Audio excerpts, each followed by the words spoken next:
นิทานเสียงบายคุณป้าเรื่องปราสาทต้องมนต์การละครั้งหนึ่งนานมาแล้วมีหญิงชรายากจนคนหนึ่งหญิงชรามีลูกสาวที่นางรักมากทั้งคู่แม้จะยากจนแต่ก็ดูแลกันและกันเป็นอย่างดีอยู่มาวันหนึ่งหญิงชราล้มป่วยลงนางรู้ว่านี่คงเป็นวาระสุดท้ายของนางแล้วนางจึงได้เรียกลูกสาวผู้เป็นดั่งแก้วตาดวงใจมาสั่งเสีย นางเอ่ยกับลูกสาวว่าลูกเอ้ยแม่ไม่มีสมบัติอะไรจะให้เจ้าเจ้าจงใช้ชีวิตให้มีความสุขอย่างที่เจ้าต้องการเถิดหลังจากพูดจบหญิงชราก็หลับตาลงและสิ้นใจหญิงสาวร้องไห้กับการจากไปของมารดาแม้ว่ายากจนแต่หญิงชราและลูกสาวก็เป็นคนดีดังนั้นคนในหมู่บ้านจึงมาช่วยหญิงสาวทำงานศพให้หญิงชราจนเสร็จ เมื่อไม่มีมารดาแล้วหญิงสาวรู้สึกเศร้าและเหงามากแต่เธอจำคำสั่งเสียของมารดาได้ว่าให้เธอใช้ชีวิตอย่างมีความสุขอย่างที่เธอต้องการดังนั้นเธอจึงออกเดินทางเพื่อไปเผชิญโลกกว้าง หญิงสาวเดินทางไปเรื่อยๆ เธอทำงานแลกกับอาหารและที่พัก การเวลาผ่านไป ผ่านฤดูร้อน ฤดูฝน และเข้าสู่ฤดูหนาว หญิงสาวเดินทางมาถึงเมืองแห่งหนึ่ง ที่เมืองแห่งนี้พระราชาได้ประกาศขายปราสาทแห่งหนึ่ง โดยผู้ที่จะซื้อได้ต้องเป็นผู้ที่ทายราคาของปราสาทแห่งนี้ถูกเท่านั้น หญิงสาวรู้สึกสนใจและคิดว่าเป็นเรื่องน่าสนุก ดังนั้นเธอจึงไปร่วมทายราคาของปราสาท เธอเข้าพบพระราชาพร้อมกับผู้ต้องการทายราคาของปราสาทคนอื่นๆ โดยพระราชาอธิบายว่าปราสาทแห่งนี้มีจำนวนหน้าต่างเท่ากับจำนวนวันในแต่ละปี และมีจำนวนประตูเท่ากับจำนวนวันในแต่ละเดือน และมีจำนวนห้องเท่ากับจำนวนเดือนในแต่ละปี และราคาของปราสาทเป็นจำนวนที่มากที่สุดในคำใบ้นี้ ผู้ร่วมประลองทายราคาของปราสาทต่างก็งงงันกับคำบอกใบ้ของพระราชา มีเพียงหญิงสาวที่หัวเราะกับคำใบ้ที่ชวนขบขัน แล้วตอบพระราชาว่าราคาของปราสาทคือ365เหรียญทองเท่ากับจำนวนของหน้าต่างในปราสาทแห่งนี้ พระราชาหัวเราะอย่างพอใจและยินดีที่จะขายปราสาทให้หญิงสาวแต่หญิงสาวไม่มีเงินเธอบอกกับพระราชาว่าเธอยากจนคงไม่สามารถซื้อปราสาทแห่งนี้ได้แต่พระราชายินดีให้เธอจ่ายทีหลังโดยกำหนดเส้นตายให้จ่ายเงินค่าปราสาทภายใน365วันนับจากนี้หญิงสาวเห็นว่าข้อเสนอของพระราชาน่าสนใจ และเธอเองก็อยากลองอยู่ในปราสาทดูสักครั้ง ดังนั้นเธอจึงตอบตกลง แม้ว่าเธอจะไม่สามารถหาเงินจำนวนนี้มาได้ทันเวลา แต่อย่างน้อยเธอก็ยังได้อาศัยอยู่ในปราสาทตั้ง365วัน นี่แหละการใช้ชีวิตที่มีความสุขตามที่มารดาของเธอสั่งเสียไว้ เมื่อตกลงกันเรียบร้อย พระราชาจึงมอบกุญแจปราสาทให้กับหญิงสาว หญิงสาวเข้าไปยังปราสาทและสำรวจห้องทั้ง12ห้อง ปราสาทกว้างใหญ่ มีเธออยู่คนเดียว เธอรู้สึกเหงาขึ้นมาจับใจ คืนนั้นหญิงสาวได้เลือกห้องหนึ่งเพื่อนอนพัก กลางดึกคืนนั้น เธอได้ยินเสียงร้องเมี้ยวเมี้ยวที่หน้าประตูห้อง หญิงสาวลืมตาตื่นขึ้นมาแล้วคิดว่า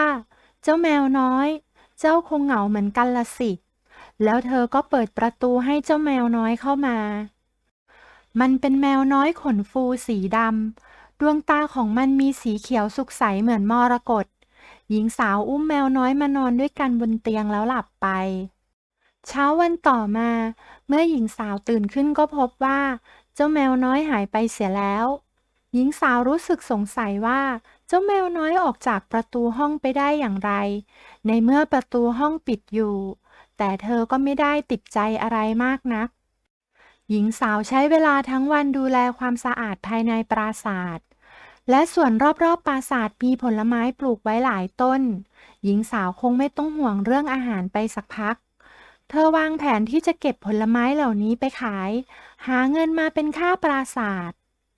หญิงสาววุ่นวายกับการทำงานทั้งวันจนถึงตอนเย็น เธอเหนื่อยมากและกำลังจะล้มตัวลงนอน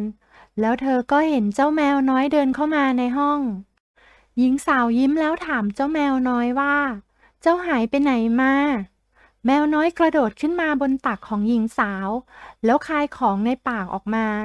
มันเป็นเพชรเม็ดโตหญิงสาวมองเพชรด้วยความแปลกใจและแล้ววันคืนที่แสนประหลาดก็เริ่มวนเวียนแบบนี้ทุกวัน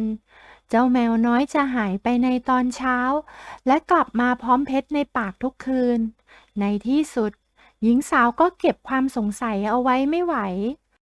คืนนี้เธอแกล้งทำเป็นนอนหลับเหมือนทุกคืนเมื่อแมวน้อยเห็นว่าหญิงสาวหลับแล้วมันเดินไปที่ประตูแล้วร้องเมี้ยวประตูก็เปิดออกแล้วมันก็เดินออกไปหญิงสาวเห็นดังนั้นจึงแอบตามแมวน้อยไปแมวน้อยเดินมาจนสุดปลายทางเดินแล้วร้องเมี้ยวกำแพงตรงนั้นก็เปิดออกทำให้เห็นบันไดเป็นทางลงไปใต้ดินหญิงสาวเดินตามแมวน้อยลงไปยังห้องใต้ดินในห้องใต้ดินนี้เต็มไปด้วยต้นไม้ที่สวยงามแต่ละต้นออกผลเป็นเพชรนินจินดาและมีกิ่งเป็นทองคำหญิงสาวมองด้วยความตะลึงเธอต้องการหลักฐานว่าเธอไม่ได้ฝันไปจึงแอบหักกิ่งไม้เล็กๆมากิ่งหนึ่ง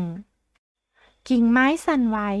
ทำให้เพชรพลอยที่อยู่บนต้นไม้กระทบกันส่งเสียงดังกรุ้งกลิ้งเจ้าแมวน้อยหันมามองแต่โชคดีที่หญิงสาวหลบได้ทัน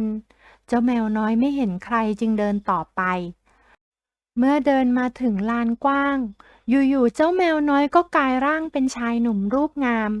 เขาร้องเพลงและเต้นรำอยู่ตรงนั้นหญิงสาวแอบมองอยู่สักครู่จึงกลับห้องมา รุ่งเช้าหญิงสาวมองดูกิ่งไม้ทองคำในมือเธอมั่นใจแล้วว่าเมื่อคืนเธอไม่ได้ฝันไปคืนนั้นเจ้าแมวน้อยคาบเพชรกลับมาให้หญิงสาวเหมือนอย่างเคยหญิงสาวมองเจ้าแมวน้อยแล้วพูดว่าเจ้าแมวซุกซนแอบหนีไปทุกคืนฉันรู้นะว่าเจ้าหายไปไหนมาแล้วหญิงสาวก็เอากิ่งไม้ทองคำออกมาให้เจ้าแมวน้อยดู เมื่อเจ้าแมวน้อยเห็นกิ่งไม้ก็ส่งเสียงร้องเมียวออกมาอย่างดัง มีแสงสว่างวาบขึ้น แล้วเจ้าแมวน้อยก็กลายร่างเป็นชายหนุ่ม เขามองตัวเองคืนร่างอย่างยินดี แล้วอธิบายให้หญิงสาวฟังว่า เขาโดนสาปให้มีชีวิตเป็นแมว และต้องลงไปร้องเพลงเต้นรำอยู่ในห้องใต้ดินตอนพระอาทิตย์ขึ้นทุกวัน จนกว่าจะมีคนรู้ว่าเขาหายไปไหน หญิงสาวค้นพบความลับของเขา และตอนนี้คำสาปก็คลายแล้ว หญิงสาวหัวเราะอย่างยินดี เธอนำเพชรทั้งหมดที่ชายหนุ่มให้ไปจ่ายค่าปราสาท จากนั้นเธอได้แต่งงานกับชายหนุ่ม และทั้งคู่ก็ใช้ชีวิตอย่างมีความสุขร่วมกัน